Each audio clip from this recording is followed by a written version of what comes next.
In this video, I'll show you how to fix CapCut Smooth Slow Motion not working. If CapCut Smooth Slow-Mo feature isn't producing smooth results, there are a few things you can try. First, check the frame rate of your video.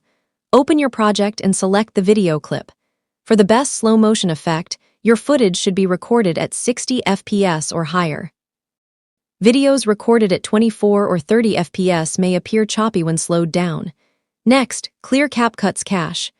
Open your phone's settings, go to Apps, find CapCut, then tap Storage. Select Clear Cache to remove temporary files that may be affecting performance. You should also make sure CapCut is up to date.